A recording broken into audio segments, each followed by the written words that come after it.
Hello everyone. So in this class, we are going to discuss some individual questions which are selected from your previous year's questions paper, specifically of UGC NET Home Science examination. Okay.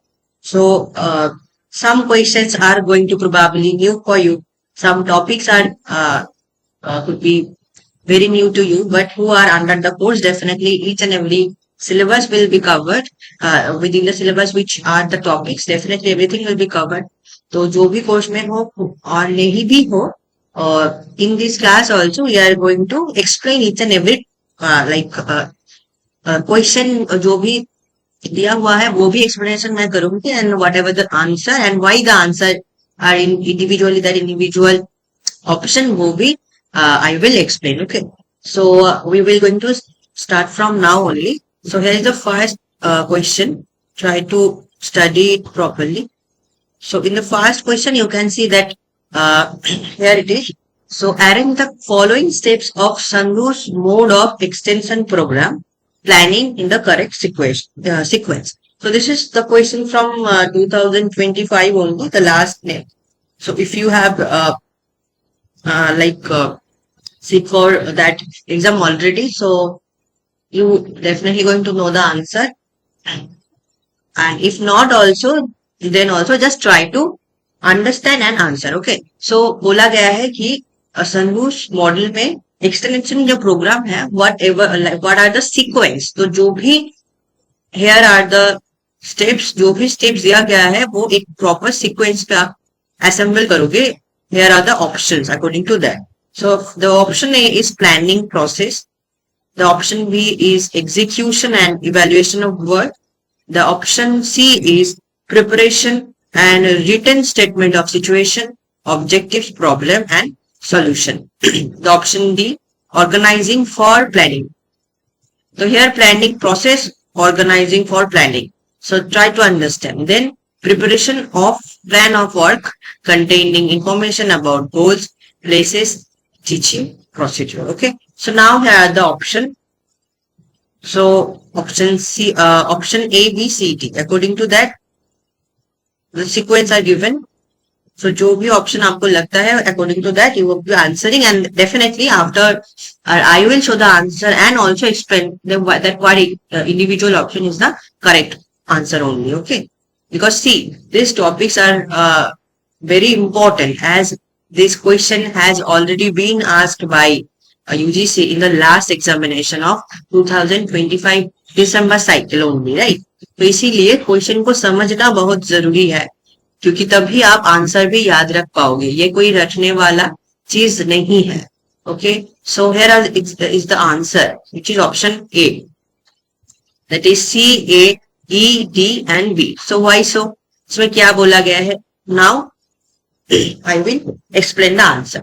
So Sandhu's model of extension program में basically it is a logical and systematic sequence जो जिसमें बोला गया है preparation of written statement.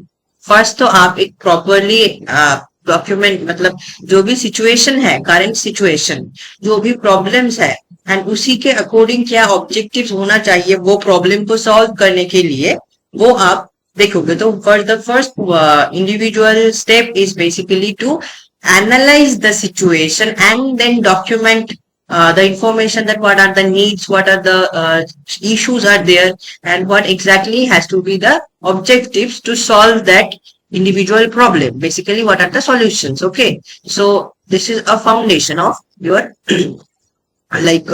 approaching the goal. So first of all is the preparation of a written statement. Next is planning process. Now जब आपको समझ में आ गया कि ये problem, this is the problem, now you are going to approach the problem like how what the solution you have decided. इसको कैसे आप इम्प्लीमेंट करोगे वो आपको समझना होगा. तो इसीलिए आप एक प्रोसेस क्या होगा उसके लिए प्लानिंग आप करोगे. Okay, so after understanding the situation the planning process begins to decide how to address the identified needs. Okay, so जो नीड होगा प्रॉब्लम को सॉल्व करने के लिए वो आप अप्रोच करोगे in the second step. So C and then A. Now is E, option E, that is preparation of a plan of work. So now you are going to, जो भी आपने प्लान किया होगा उसका जो एक डिटेल प्लानिंग है.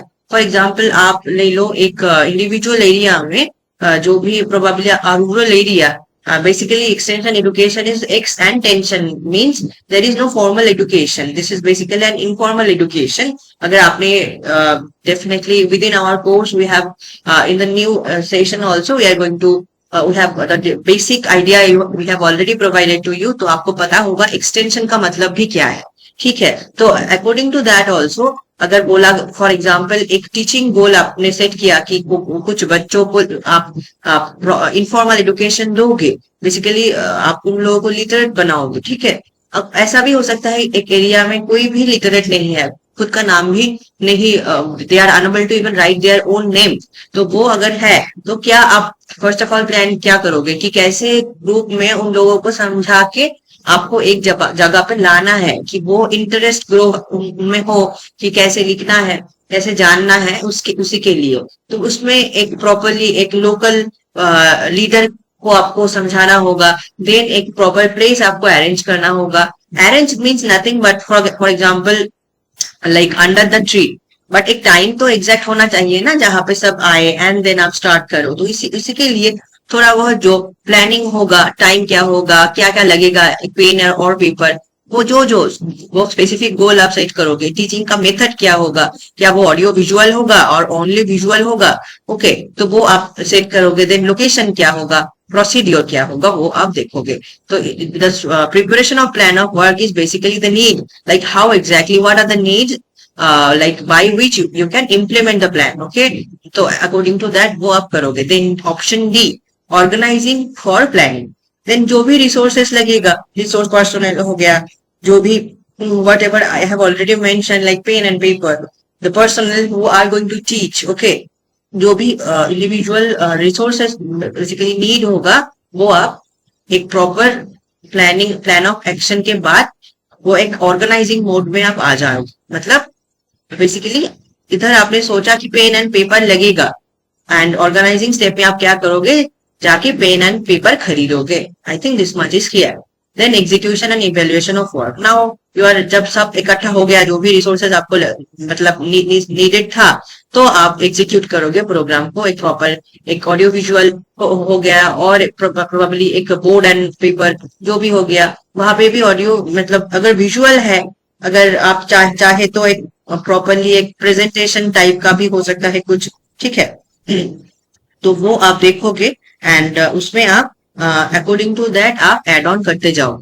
तो next is execution and evaluation of work. तो आप एग्जीक्यूट करोगे एंड उसके बाद what exactly is this evaluation. Evaluation is nothing but how exactly like what ever you have thought of, जो भी आपने सोचा हुआ था कि ऐसे ऐसे करना है, बच्चों को ऐसे ऐसे पढ़ाना है, ये चीजें मुझे लगेंगे, तो वो मैंने अरेंज कर दिया। तो जो भी आपने सोचा था, what ever you have thought of, क्या वो बेसिकली हो पाया? अगर नहीं हो पाया तो भी कितने परसेंट तक आपने बेसिकली रियलिटी में वो इम्प्लीमेंट किया, वो आप देखोगे। So exactly this sequence, according to this sequence, the option A is the answer. तो this is nothing but your संधूस मॉडल। तो ये आप याद रखोगे प्रॉपरली। ये मैंने एक्सप्लेन किया है, ये लास्ट जो साइकिल था उसमें ही आया है। तो अकॉर्डिंग टू दैट ये डेफिनेटली इंपॉर्टेंट है। आप ये डेफिनेटली चाहोगे कि ये जो प्रॉपर एक्सप्लेनेशन मैंने दिया, इससे ज्यादा कुछ मतलब नेसेसरी नहीं होगा। अगर ये जो प्रोसेस है वो अगर याद आ जाए, तो ऐसा भी हो सकता है कि कोई एक ऑप्शन स्किप करके और any another option they can include and ask that what is the wrong option। वो वैसे भी पूछा जा सकता है। अगर रिपीटेशन मोड में ये क्वेश्चन पूछा जाए तो I think I have probably not probably definitely I am confident है ना कि मैंने आप लोगों के लिए एक प्रॉपर कंसेप्ट सेट कर दिया है। एंड अगर वो समझ में आपको अच्छे से आया होगा एंड याद रख पाओगे तो आंसर नेक्स्ट जो भी रिपीटेशन मोड में आएगा तो आप करेक्ट ही दे पाओगे, उसमें कोई प्रॉब्लम नहीं होगा। ये जो संधूस मॉडल है ना, इसी से रिलेटेड और थोड़ा बहुत 2-3 ऑप्शन मतलब थ्योरीज, ठीक है ना, वो ऑलरेडी एग्जिस्ट करता है कम्युनिकेशन में भी and extension, communication and extension में। तो ये जो मतलब सिमिलर टाइप के जो मॉडल्स है वो अगर हो पाए तो हम चाहेंगे कि एक साथ एक क्लास में आप लोगों को समझा दे एंड वो खुद भी आप देखोगे एंड ट्राई करोगे कि एक्यूमुलेट करके आप याद रखो, ठीक है, कि किस में क्या डिफरेंस है एंड सिमिलर टाइप का कौन सा जो भी है थ्योरी है, ठीक है। Next question 2। See this question is going to be properly explanative, तो वो आप याद रखना जो जो मैं समझा रही हूँ, तो अकॉर्डिंग टू दैट वो हेल्प हो जाएगा नेक्स्ट जब भी आप एग्जामिनेशन में बैठोगे। Okay, according to Everett Rogers diffusion of innovation model, what is the percentage of population that falls under the category of early adopters? So Everett Rogers जो diffusion model whatever specifically diffusion model जो Roger का था, उसमें कितने percentage population falls under the category of early adopters? Is it 60%, is it 34%, 13.5% or 2.5%? So the answer is